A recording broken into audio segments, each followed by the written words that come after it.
everybody, and welcome back to Can You Put Me on Guest List. I am very sorry that there's been such a big break since the last podcast. Just summer season's taken over, and I just didn't have time to edit. That's the honest truth. I'm back on track now, and I am aiming to do 2 a month.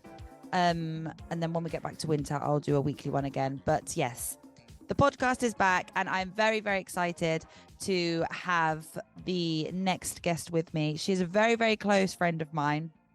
She is also one of the most hard-working people that you will ever meet in your life. She's also one of the loveliest people that you'll ever meet in your life. And she's just somebody that I really admire and love very much. This week, my guest is Elizabeth Cyprian. What started as a dance floor chat led her to an incredible career in dance music.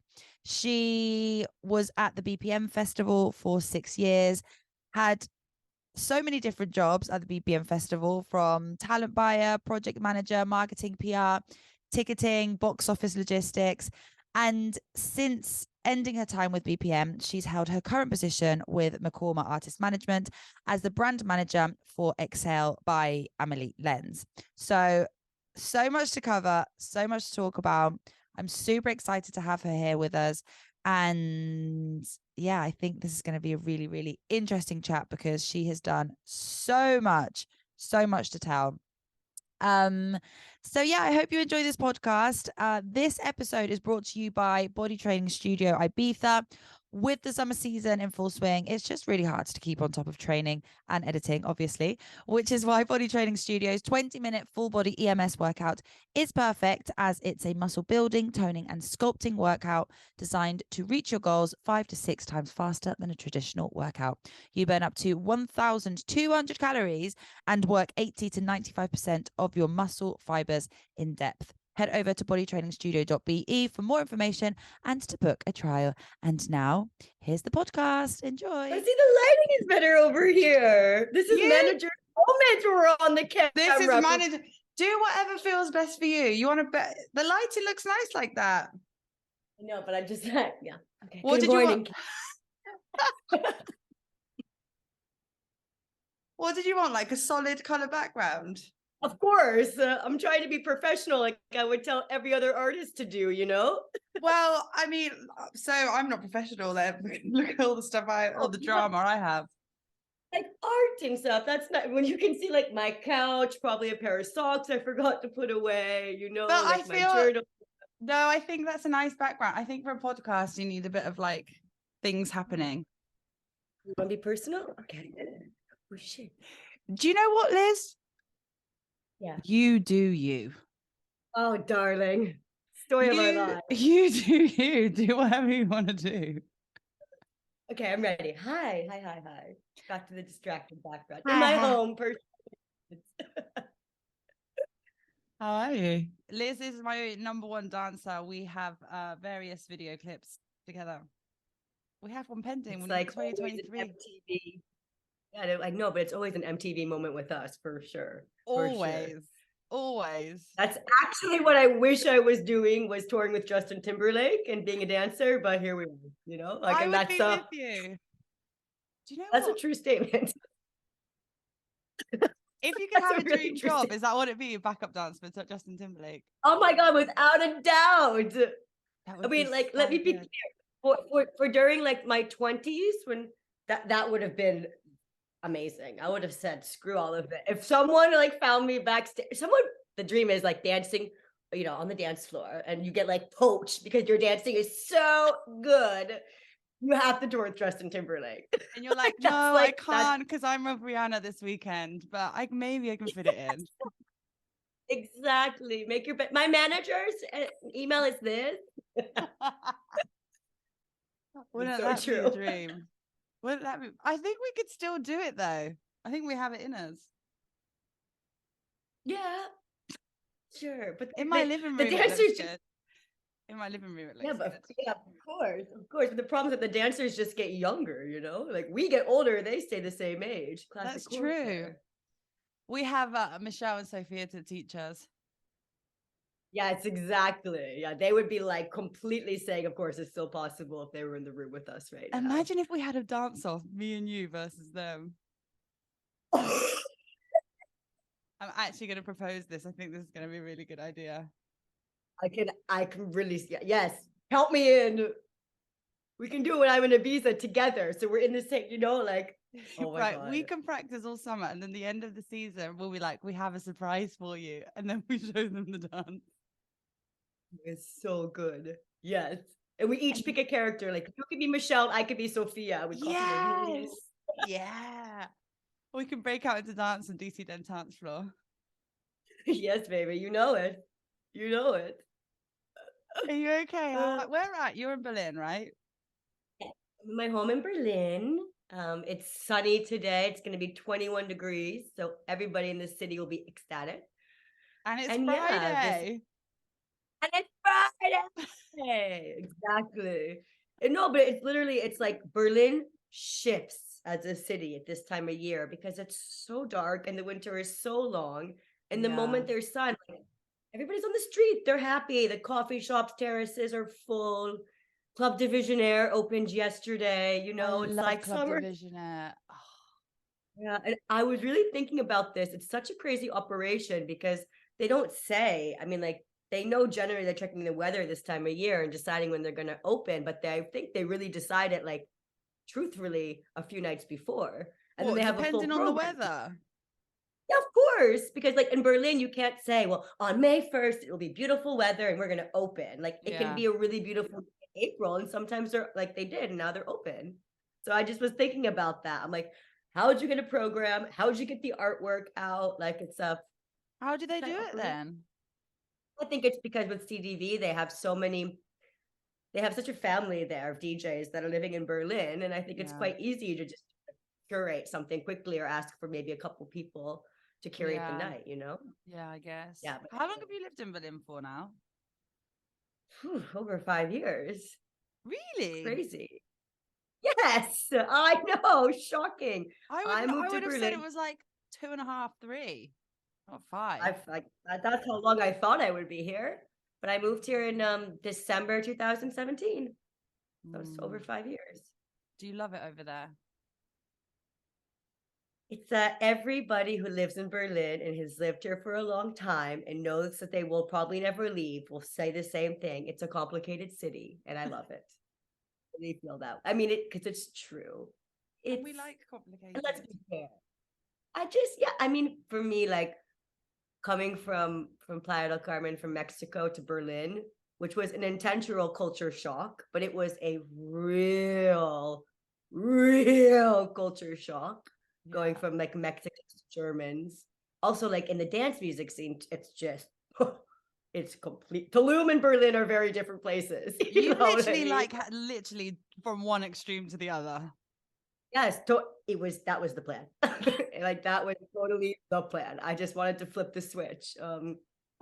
Yeah, I mean, Berlin, there's so much going on here, and there's so many artists here. And when it's a sunny day like this, we can all say we love it, because we do love it. When I go to other places, when I go to other venues, and when I go to other clubs, I'm actually in shock that I'm a Berliner.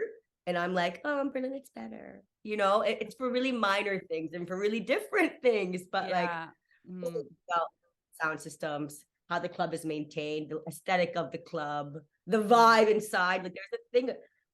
The selection at the doors in Berlin, of course, is a very hot topic and very controversial. And I think it's like, actually, I don't think it's silly, because in the end, it really does control the vibe inside, I imagine.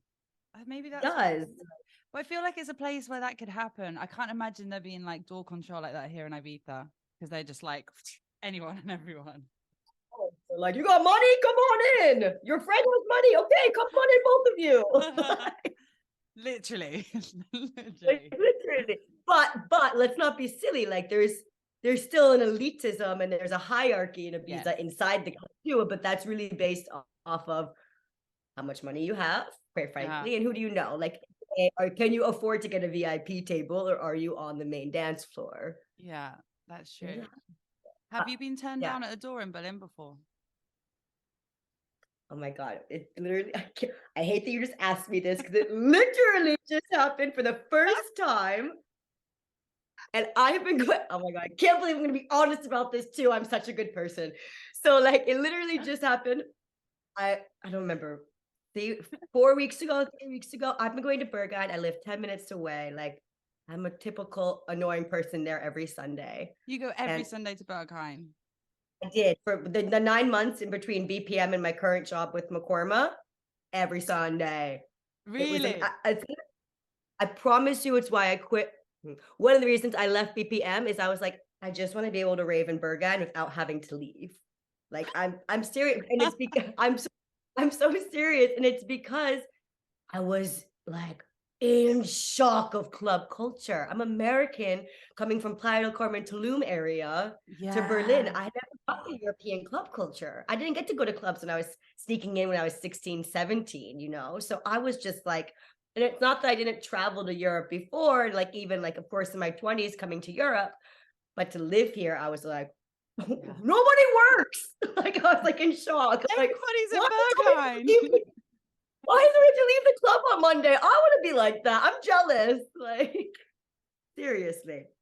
So anyway, yes, I've been going for a very long time. And just a few weeks ago, same guy, and if he's listening, I hope you see my face and remember, same guy who's let me in a million times, just said, not today.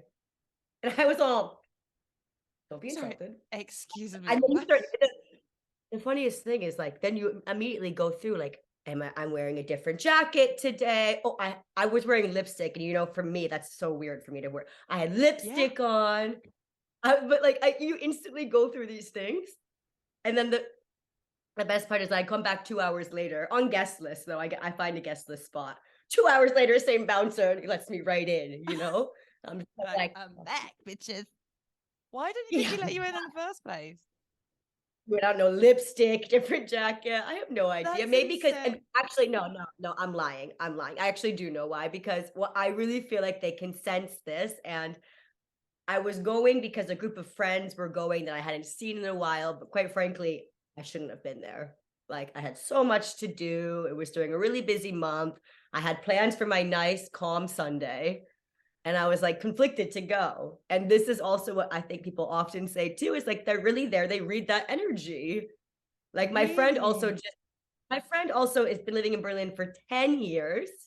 He recently got sober.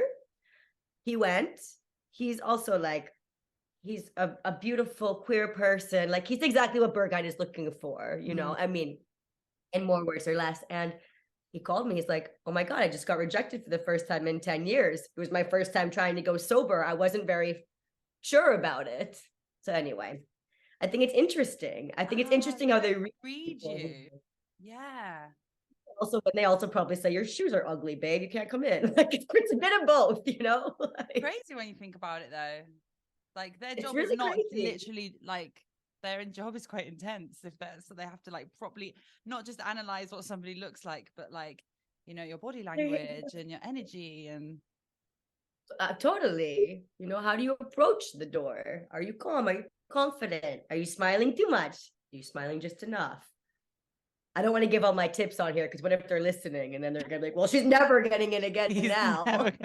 You're gonna go to the door next time. You're like, yeah, but I have to just one more time. It was my first time, and I hope it never happens again. But it was shocking. But wait, so I love that you said, okay, I shouldn't have really been there because I had loads of stuff to do and I had my calm Sunday, but you did still end up going anyway. Yeah, because I was so spiteful that they said no to me. I was like, fuck you, I belong in there. This is my second home. It's so funny. It was really funny. So for people that are listening, they're obviously thinking, okay, so she's come from Tulum to Berlin. Let's talk about your time at Tulum and how you ended up there. You were at BPM for how many years? 6 years. 6 years. But wait, was your first job in the music industry, was it straight at BPM or did you do anything before that? Yeah, like the first job that you can really accredit. Okay. I was doing really small things in Vermont. Like, I mean, in Vermont, entire population is 600,000 of the entire state. So like very small things. I worked with some friends there. We had a crew called 2K Deep. And then I also helped a friend of mine in Vermont start a festival called Rhino Fest. But again, we're talking like a few thousand people for either event. So how did and you then get I to went, BPM? Yeah, well, I went to backpack in Central America for 5 or 6 months, and my first stop was BPM because I respect myself, you know. I had to start my soul searching journey with the 10-day rave, like not rave, a party, like on the beach. So I went there. I stayed in a hostel. I had the printed program book every morning. Zoink, I woke up, picked like 4 or 5 parties I would go to that day by myself. Went in, had like literally, I've only experienced this really twice in my life. And the most profound moment was BPM, where I was somewhere and I was like, I have to be a part of this. Like, I have to be a part of BPM. It was so overwhelming. And then, Andy, who used to manage Blue Parrot, you would recognize him. He's one of the like core, wasn't a founder, but he was like core management. He grabbed me leaving one of the BPM parties and he said, "Who the fuck are you?" And I was like, "What?" He's like, "I see you coming into 3 or 4 events a day by yourself and leaving with a bunch of new people you're going to after party with." And I'm all, "Liz, I'm to be a part of BPM, you know?" And he's like, "Yeah, whatever." And like, we kept seeing each other. And the story is like, it was Danny Tenaglia playing Blue Parrot, New Year's Eve, like 12 or 13 hours. It was sometime in the day in the first. And I see Andy and like, "Bless you, Andy, you're so goddamn good looking." I was like, "Oh my God, there's that cute guy who talked to me." So I ran up to him, you know? He will then be my colleague for 6 years after this. But I run up to him.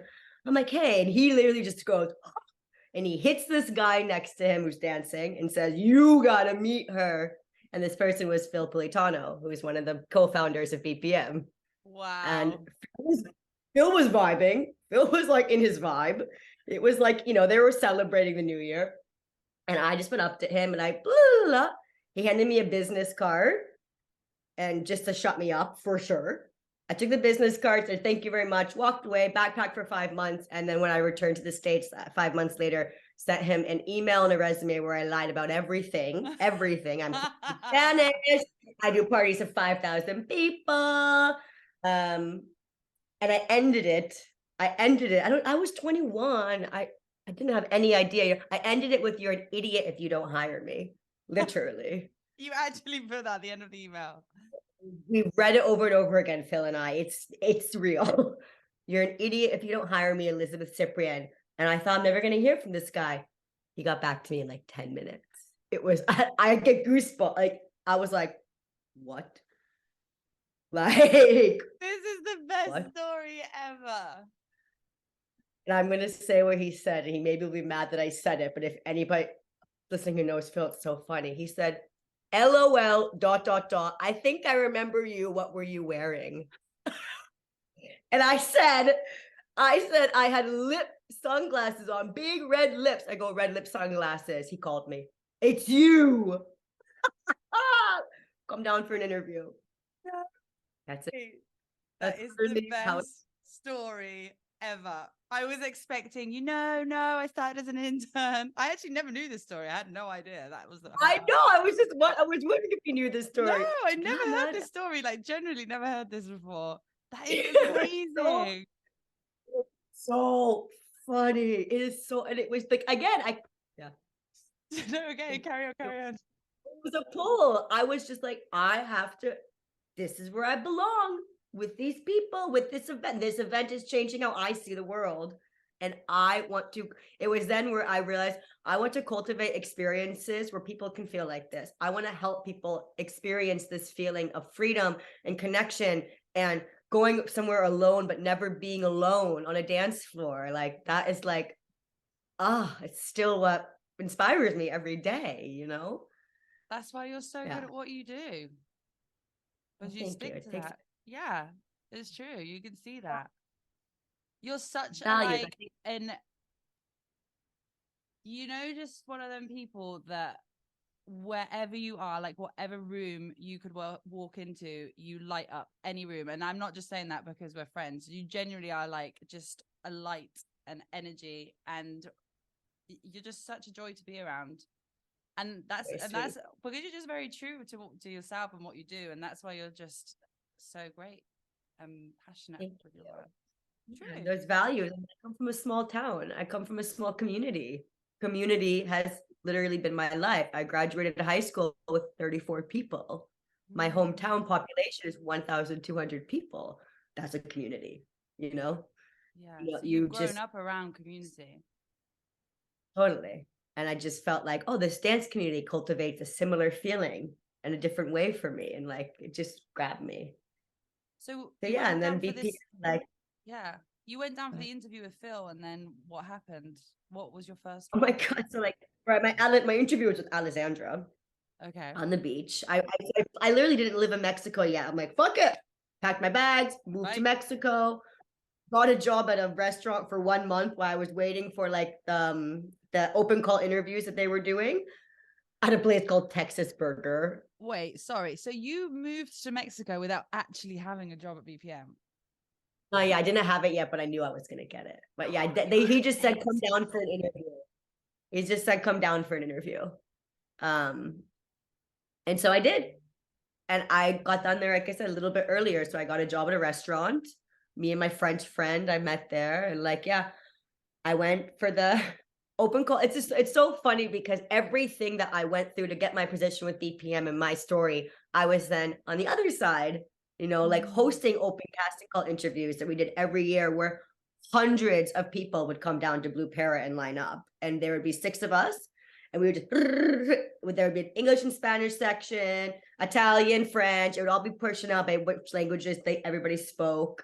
And we would bust through interviews. And that was the process that I was in. But obviously I nailed it.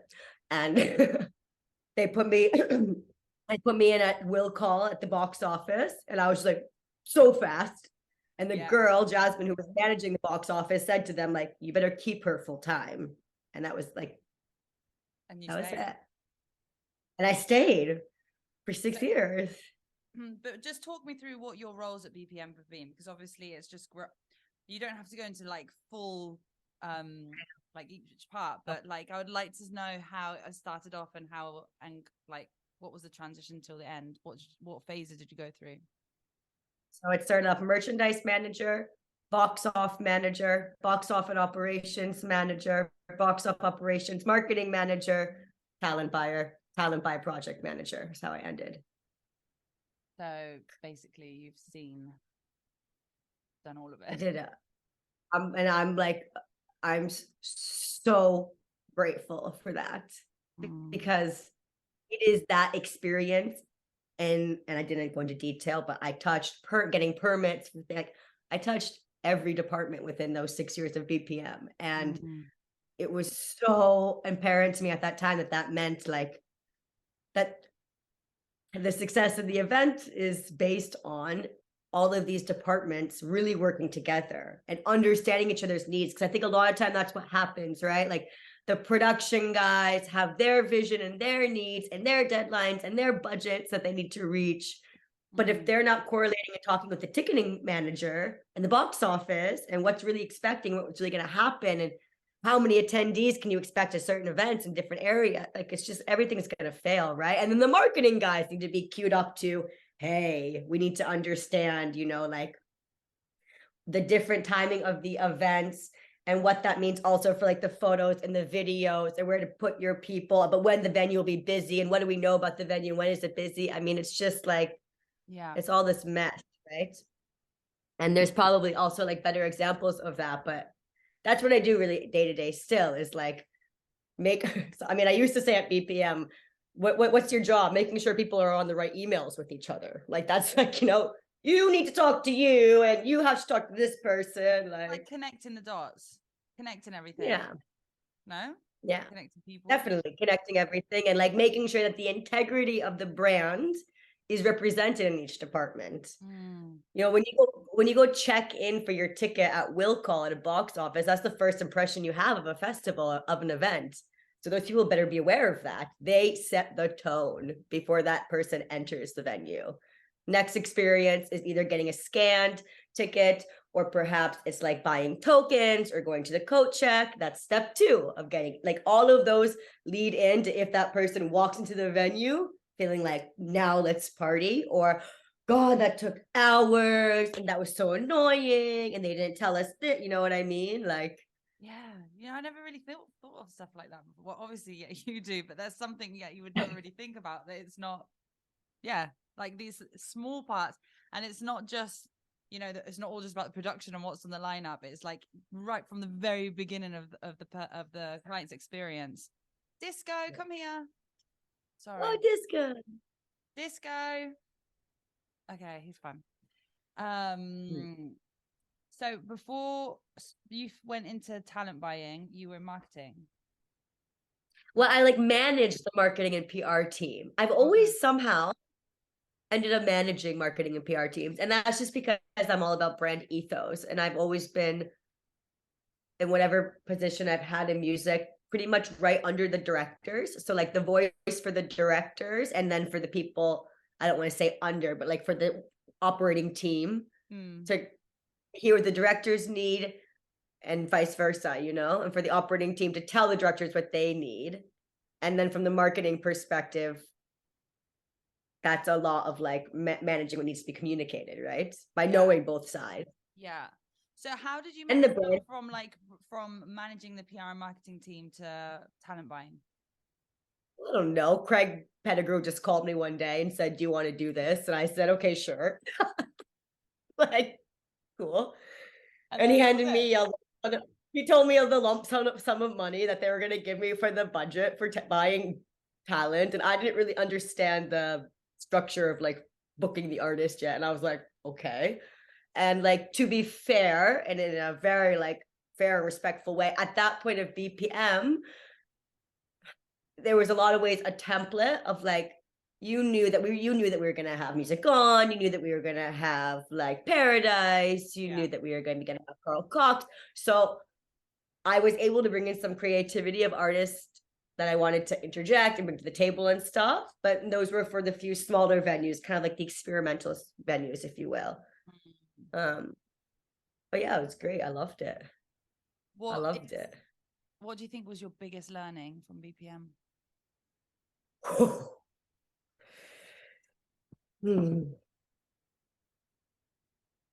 Yeah, I have to like really BPM was a very emotional ride and had a very emotional point with the 10th anniversary.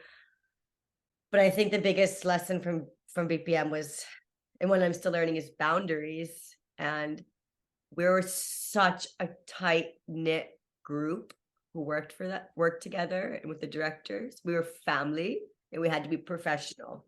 And what I learned through BPM was how to balance that relationship, and when you know what's going on in everybody's life, what's going on in every director's life, some very personal things, but you still need an answer because you're against a deadline to produce their event. And then you're like, well, if they're having a hard day and I know that this is happening for them and I should leave them alone. And then you're actually ultimately scrambling at the end to meet a deadline or to get an answer, just because of that knowledge, where I feel like often in corporate world, like you don't know what the secretary assistant like is going through. You don't know if they're going through a divorce, if their aunt has cancer. You don't know those things typically so intimately like you do in our world, So that was definitely one of the biggest lessons. And a lot about negotiation. I mean, I should also really mention that. Wow. Like, I'll give you a lot of credit right now. Like, that guy is incredible with negotiation. I just got to sit next to him and listen or be on copy. Yeah, I learned so much. And then I moved to Europe. I mean, also North Americans, Mexico, they negotiate very different than Europeans, I moved to Europe and I'm like, no, it's so funny. Like, they don't negotiate. Okay, so what's the difference there? Like, what is the biggest difference from working with North Americans to working here in Europe? Rules, laws, VAT. No. Wow. Yeah. No, but it's just like, I have to go back to negotiation thing. So like any number that I'm given or give, I think is negotiable. That's just how I learned. That's just what I learned from North America, from Central America, from BPM. And then here it's like sometimes, I mean, I literally laugh at someone like just for something simple, like printing and hanging up posters. Yeah. I give them a number ready to negotiate, assuming that they're going to want to ask for more, right? Because I am offering them something for their service. And they're like, okay. And I'm like, really? Are you sure? You could have gotten €100 more out of me, to be perfectly honest, but like you didn't even try. Yeah, okay. Wow. And also the deals. I mean, in the US, all of like the booking deals are all in, right? Which mean like, here's your fee, get yourself there, fly yourself there, find your hotel, we'll provide you transport. And in Europe, it's like, of course not. Like you get the fee, plus the flight, plus the hotel, you know. So that was also just a different thing for me to learn. Do you prefer working one way or the other? Or is it more adapting rather than preferring to work how you worked before to now? It's so funny because when I was in Ibiza last year, for Exhale, we had the residency at DC10, the BPM Liz came back out. Like the BPM Liz. And I said it in a fun way. Like it was fun. It scared me shitless first, but then I was like, I just like, I'm just literally carrying myself differently, and like this is how it's gonna be, and this is it. I don't know. It's more ghetto fab, to be honest. Like that version of myself, I have to say. And like the people that I work with now with Exhale, like they have never seen that side of me. I'm like, no, I will fuck them up. Like I literally said that about, you know, and they're like, whoa, who is this person? Where's Sorry, Liz is what? Yeah, exactly, you know. And no, I forgot the question. Sorry, I'm laughing so much because this is such a true statement. Like they were like, I literally scared the shit out of I know I'm swearing so much, sorry, but like you can swear as much as you want. We've had Nick Gates on here, it's fine. Oh yeah, fucking great. Yeah, like I really went to, and I don't, yeah, I think you're right. It was adaptable. It's an adaptable thing, but it was shocking at first. It was really shocking. Because I said, just like Europeans, it's just P's and Q's, you know, like it's less sharky, I feel like, in Europe than it is in, you know? Yeah. You had that, did you say 6 months period like between BPM and XL? 9 months. Oops. Oops. It was. Did you have the best time though? I had the best time, and I think about it often. It was the first time I've had no responsibilities in my life. Like, I bet though, how was that for you? Because you went from such a high, intense level of work, like full on all the time, and then to all of a sudden having this 9 months. Did you find it hard to get up every day and really not have responsibilities and anything to do? Or was it kind of like, this is what I needed?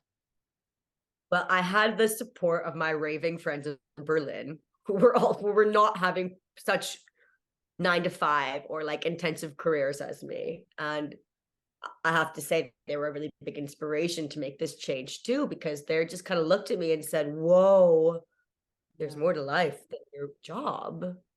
And I was like, I love my job. My job is my life. My job is my passion. I love music. They're like, are you enjoying it? And that's also what I meant before about coming to Berlin and being so enchanted by the club culture. It's like, it's a culture. It's a thing. It's a devotion to be a clubber here. So yeah, those 9 months, they had difficult moments for sure. I mean, for sure. It was just like, what am I doing? Mostly that. Who am I? Who am I without a job? What is my value if I do not have a job? Yeah. And then it dissolved. And then in the end, I had a really good friend of mine from Amsterdam who also works in music. She called me. She's like, hi, Liz. I'm like, hi. She's like, so what's up? I'm like, not much. Oh, I did this weekend and that. She goes, and work? And I'm like, huh? What's like, that? I think you should come back.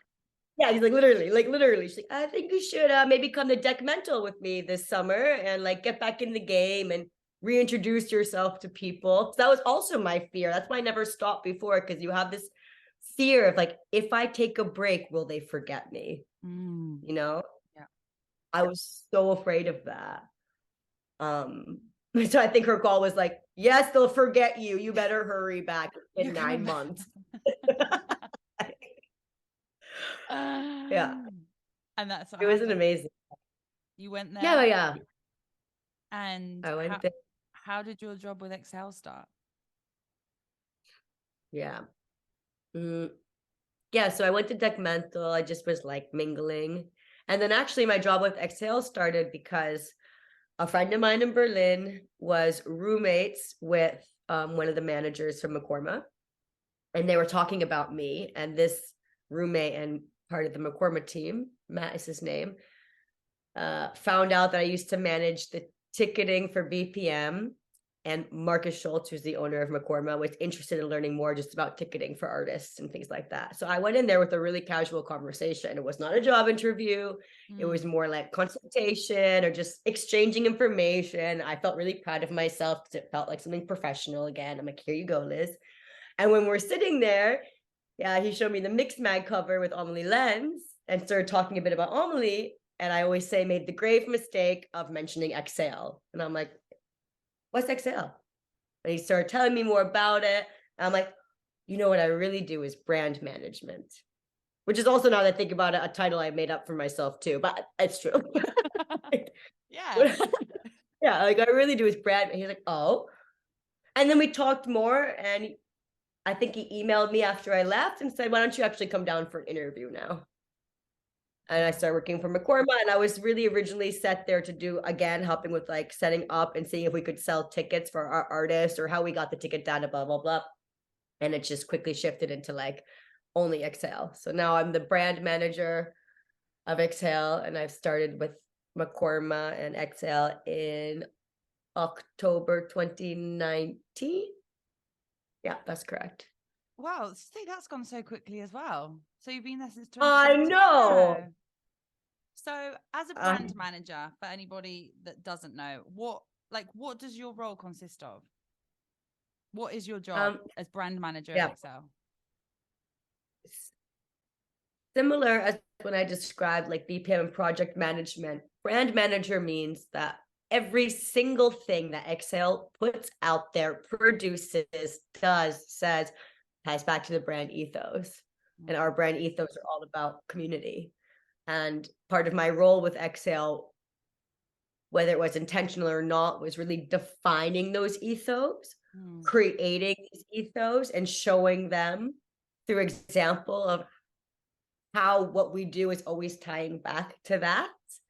And so it also, of course, was not my idea. It was inspired by Amelie Lens, like her idea of what Exhale was. And for her, she just felt like the original idea behind it is like, she receives so much great music and she meets so many talented underground artists that just need a chance. They just need a platform to be heard on. And of course, a bigger platform, the better. And she was so, and still is, of course, so grateful for the fact that she just got a chance 2016 with Second State, like, and how that changed her life. She's like, it's kind of like her giving back to the community, dance music, to the world, like, here's your chance. Yeah. And so like, that's what we do. I mean, we just put out a release, a VA, and Katie, like she was in Rome. She's playing some track that was sent to her somehow. She goes down after her gigs always to do photos and meet and greet the fans. And this guy comes up to her, Amelie, I'm Floor. You played my track. And she's like, oh my God, Floor. Like, wow, what a moment. He was just there raving, paid for his ticket on the dance floor. He's like, I don't even know how she got the track. And then they figured out how, who one of his friends has sent it to, whatever, the web. So like, that's what we're about at Exhale. It's like so many ways, giving back, dreams come true. And also like the barrier between dance floor and DJ booth must dissolve. There's no barrier there, you know? 100%. It's a beautiful thing because everybody that I work for feels equally as passionate about that. Like Amelie is so accessible to her fans and to people. And she really like, also the first Excel event I ever went to, like when I just started working, was ADE 24 hours event at Awakenings. Hours, a 24-hour event. I did not go for 24 hours. I went for 27. No, I'm joking. They couldn't know that about me yet. It was too early in the relationship. You know, it was scary. But anyway, she grabs me. This is crazy. She grabs me and she points to the front line, like of dancers, and says, "This is Jake. He's from the UK. This is Teddy. He's from France. This is Lorenzo. He comes to every show. He's from Italy." Literally, she starts, "This is Dan. He's from the Netherlands." She knew all of their first names. She knew all of the country they came, and she went through like 15 or 20 people. Wow. And I was like, yeah, I was like, what? So she really creates strong relationships with her fans and is very, that's so nice. That's so nice. Yeah. Like, you know how I am as a person too. I value so much a relationship. So there's so much correlation of how we are as people, what we believe is important and stuff, which just makes it like, literally makes it a joy to do projects together, you know? How was Exhale at DC10? I mean, must have been such an exciting moment for you. It was super exciting. We also had exciting news, which I don't know when this will be published, but cover is coming. But yeah, last year was coming out soon. I'll tell you guys more soon. DC10 was a monster. DC10 was a beautiful monster. It was like I said, it literally felt like I went back to Mexico coming to Ibiza. I was like, all right. The rules are, there are no rules. The rules are like, look good, be sharp, you know? That's it. And did it feel good bringing that part out again though? Or were you kind of traumatized me at first, and then it felt really good after a few weeks. Yeah. Once I was in it again, I was like, literally, I can only snap to describe how I felt. Yeah. It was great. It was amazing because, oh my God, there's people on the island that are dying for it. A lot of workers, I hate to say, but I know it's what you guys call them in Ibiza, the workers, people that are actually living and working on the island. Like, yeah, love it. Yeah. And they were so excited that we were bringing something in. And again, like, I mean, I was like hanging over the DJ booth at DC10, like giving out drink tickets. Like, fuck it. Like, you know? Give back to the people. Give back to the people, whatever. Yes, like, of course. Where was I at that point when you were giving out drink tickets? Because I didn't know what. Don't worry, DC10. It was not so many, but it happened every once in a while. Like, but yeah, I just felt like, and we invited people kind of into the backstage area and working. I mean, like, I love those guys, like the DC10 crew. They're hilarious, you know. Yeah, they're too and funny. Like, they're too funny and like respect, because they have created something within the scene that is just like, you take it or you leave it. This is how it is. Yeah. Produce a good time, and this is what it is. Yeah. And everybody's like, okay. You know, okay, sure. Okay. Yes, no, you're right. They're different. It's different. I always feel like when you talk about the clubs here in Ibiza and how they work, it's always like, yeah, you know, like Amnesia, Pasha, Hayu, Ushuaia, and then there's DC10. You know what I mean? 100%. They're just different. It's totally. They're just different. And you know, like, I mean, everything, the aesthetic of the club is totally different. Yeah. How they've chosen to maintain and upkeep the club, you know, like, there's no fucking, like, they have, okay, sure, yes, they do. They do have the VIP tables, but they're way in the back. Like, yeah, I didn't even know that there was VIP tables at DC10. I had to think about that. I was like, I don't know if people are at them so much. Probably during Circo Loco. I'm sure they're busy during Circo Loco, but yeah. Like, I think there's like 2 or 3 VIP tables or something. Like way in the, yeah. But that's not what it's like. That's not what it's about. If you want a VIP, go to high. Yeah, absolutely. Absolutely. Yes, it was a great experience. It was a great experience. It was a wild experience. You just have to learn so much. Like, Ibiza really operates completely differently than the rest of Europe. Completely different. How the deals are structured, how the promotion's done. how you grab people, how people are being grabbed to go to the event. Like, I think we it's saw each local. other at the beginning of the summer and then we never saw each other again. That's what happens when you live in Ibiza. Like, you see people at the beginning and you literally have to say goodbye to them. I'll see you in 6 months. Well, thank you. I learned that now. Like, I remember I was like, I'm so sorry. Like, I can't meet you. I'm only 10 minutes away. And you're like, oh, babe, me either. Don't worry. And I'm like, okay. It's just how it works. Yeah. It's crazy. Yeah, we're going to be more intentionally better this year, but we are. We are. Yeah, it was crazy. What do you think is the most hardest part of your job? Oh, for sure. It's still a work-life balance. I think I'll spend, I mean, maybe sure, the tasks can be difficult, but like tasks are tasks. Maintaining the separation between personal life and setting up boundaries, and when you stop emailing, when you get off your phone, is really a challenge for me. And I think a challenge for a lot of people. And mental health is a big topic in every industry. But I think in dance music, it's become more and more like people have brought more awareness around it.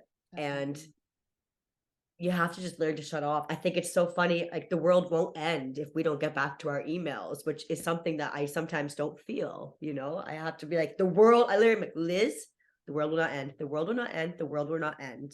Like, maybe 5 more tickets could be sold, but the world will not end. You know, like, it's true. And that's what happens when you work in like, just because naturally the nature of the industry is we're all loving dance music. Most of us are participating and going to events and want to be in events anyway. So it's just such a mesh. It's a mesh of like when you're I totally agree with you. It's like when you do decide to take off and you want to go and socialize, you socialize in places where you actually work. So you end up in the same industry, in the same place. It's a really funny thing that I don't think happens in any other industry. Because if in any other industry, if you want to shut off or you want to go and socialize, you will totally do that. You're not going to go back into, I don't know, if you work in like a factory, you're not going out in your factory, you know what I mean? Yeah, you're not gonna go. Yeah. But in our industry, because this is what we do as a living, you want to socialize, you're going to go to the same places because that's the kind of music that you like. Because at the end of the day, we all love the music and we all love the scene that we work in. So you end up going, and it's just all mashes up together. It's a really funny thing. And I just don't think it probably really happens for anyone else. I don't think it happens in this. Maybe we could say like for the entertainment industry, it could be similar. So I also think, I don't know what I say that, but entertainment industry, I feel like is like that. I'm laughing because, I'm laughing because I'm literally right now being like, okay, I want to go on a holiday this summer. I just want to go to one festival that I would like to go to. Like, it's so true. I took my first holiday in January. I literally hadn't been on like a real holiday for like 3 or 4 years. I was like, let's go to Mexico. We'll go to Puerto Escondido. It's nice and chilled. But just before we get there, we'll just go by Tulum to go to day 0. Classic. You're back in it. No, still, babe, even Puerto Escondido in January is like where the music scene is anyway. I know. I was literally sat in a beach bar and I was like, I know that guy. And I was like, nah, it can't be. And it's a DJ called Landucan. And I was like, nah, no way is it him. And I'm sat there having my modelo on the beach drinking.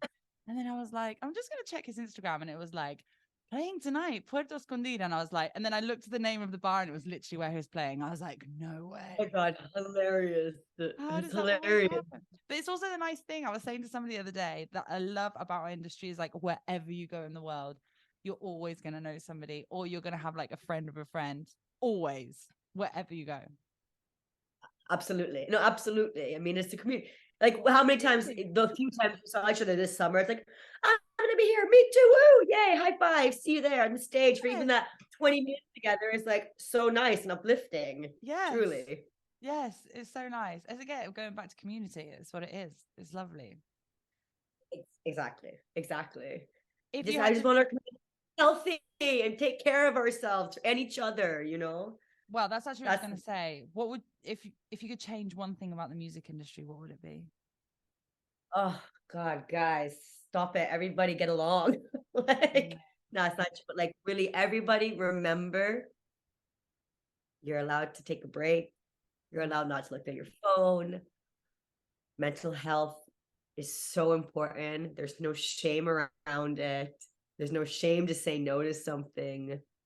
And like just take care of each other. I know that like personally, you know that I've been looking more into things like breath work and meditation. And it's just 5 minutes a day, counting in for 5 and out for 5. If you do that consecutively for 7 days, you will really feel a difference in just how you operate and bringing yourself back to a point of being centered.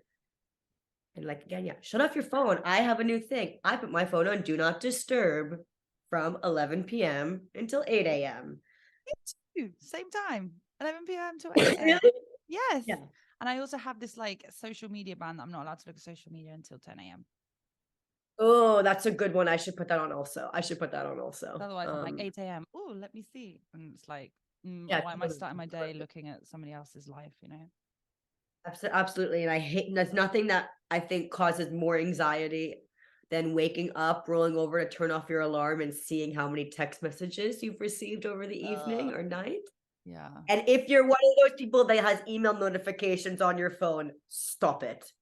Like, how do people do that? I can't even have WhatsApp notifications. Oh no.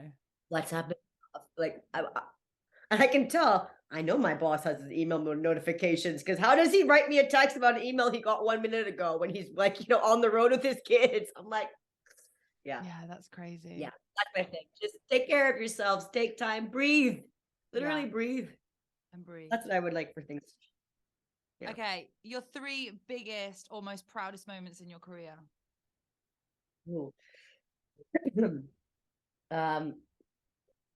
Definitely the 10th year BPM lineup and putting that together. We had a really big change before it happened. So that was a really proud moment for me, at least of the execution getting us there into a really hard moment. Second proudest for sure is just in February this year, Exhale sold out our biggest capacity to date, 7,500 tickets.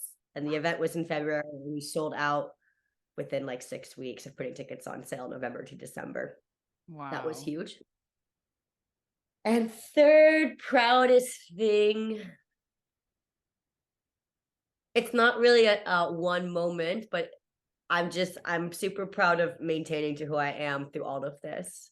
And it's really hard, I'm going to drop it, to be a female and to be in your early 20s and to be put in these crazy situations with DJs and artists and production, and just there's so much going on, and there's so much pressure, or could be taken as pressure, of who you should be and how you should look and how you should act. And I'm really proud of myself that I've just, with a lot of effort, like maintained what's really important to me. I'm proud of that. I actually just feel a little bit emotional. Oh yeah, well it's hard. It is. And I know how hard. I know how hard it is. And I know how hard you work, and how much like shit goes on, and it's not an easy industry. It looks. I know we obviously have a good time and it's fun and games, but it's can be hard sometimes. Yeah. Sometimes people say some pretty hurtful things and they don't really mean it, but they're just like heated up in the moment, and they literally want to stay in the green room for 10 more minutes. That's when I've gotten the most nasty comments from people, is when I want to kick them out of the green room after they've stayed for another hour, Yeah, anyway. Literally. Okay, just to end the Literally. podcast, I have 2 last things for you. Okay, first of all, I have this cards, okay? And on these cards are like, so it's called It's Not Your Normal Interview. And there is really random questions on all of them. Obviously, you can't pick them. So you're just going to tell me when to stop shuffling. And then whatever one's on top is going to be the question. Stop. Okay. Are you ready? I'm nervous. Yeah, go.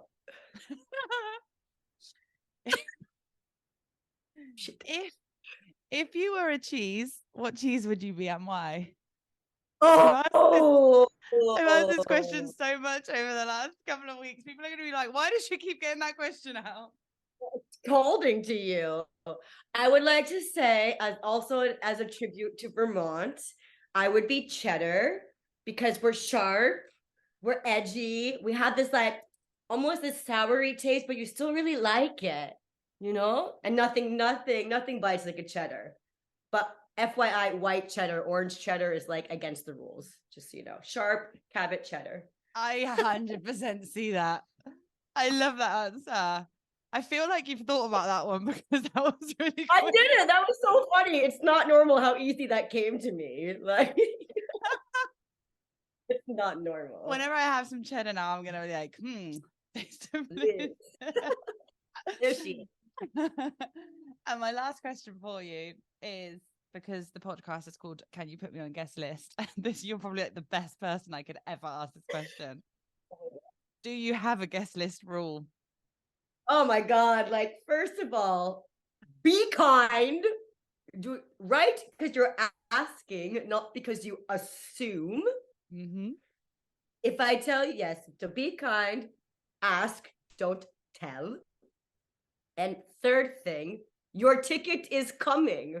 Don't message me all week asking about it. If I said the tickets are sent Friday at 1800, the tickets will be sent Friday at 1800. If it's Friday morning, don't text me about it. It's coming. The event's tomorrow. I know the event is tomorrow. I'm hosting it. And also tit for tat. Like, if I hook you up, you better hook me up. Yes.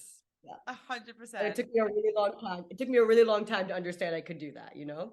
Do you sometimes feel bad asking people for guest lists? Oh my God, all the time. It's ridiculous. What? You? Okay, no, I lied. Okay, I used to. It's gotten better in the past few years, but because I don't know if you remember from BPM, anybody who was the manager artist for BPM we were dicks about guest list. Like, the answer was always no. Yeah. Like, literally, we made our deadline like 6 weeks before the event because nobody could meet it. We knew it. Like, yeah. So, but that made it worse because then they were begging and begging and begging me. So then I did hook people up, but of course I was calculated. I was like, well, who's the event? Well, I want to go to last minute someday. Okay, Jamie, your people can come. Like, whatever. You know, just in case I ever want to drop into paradise. Be kind, don't assume, and don't follow up about the ticket. They're coming. They're coming.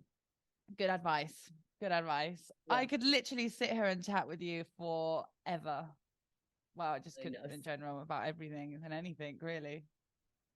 Oh, we're gonna have Katie, everybody knows she was so proud of you too, and you're such a legend, and you've always kept to your own and what you believe in also. So it's a pleasure to know you personally and professionally. Seriously, I'm proud of you. The feeling is very mutual. And I'm so happy. This has been one of my favorite conversations on the podcast so far, I have to say. You're lying. I'm not joking. This is so nice. Hear that, Yates? Uh-huh. You hear that one? Hear that, Chief? I listened to his. This is also really funny. I also was listening to Emma Host, and I was like, oh my God, Emma Hoster, I'm also going to swear all the fucking time. Like, oh, Emma was great. Emma's so great. She's lovely. Such a ledge. Such a ledge. Yeah. Anyway, darling, well, next time we chat, well, you're here in Ibiza soon. I am. I will be arriving full time as of July 1st. Okay, I like that little wink. Okay. Watch this space. Wink. Watch this space. Things are coming. Inhale. So this time we'll exhale. Each other. Exhale. And exhale. Exhale. Something's coming. I love you so much. I love you so much. Thank you for having me. Thank you so much. And enjoy your sunny Friday afternoon in Berlin. Enjoy your sunny, like everyday Ibiza Friday. I will. I love you. Love you. Bye.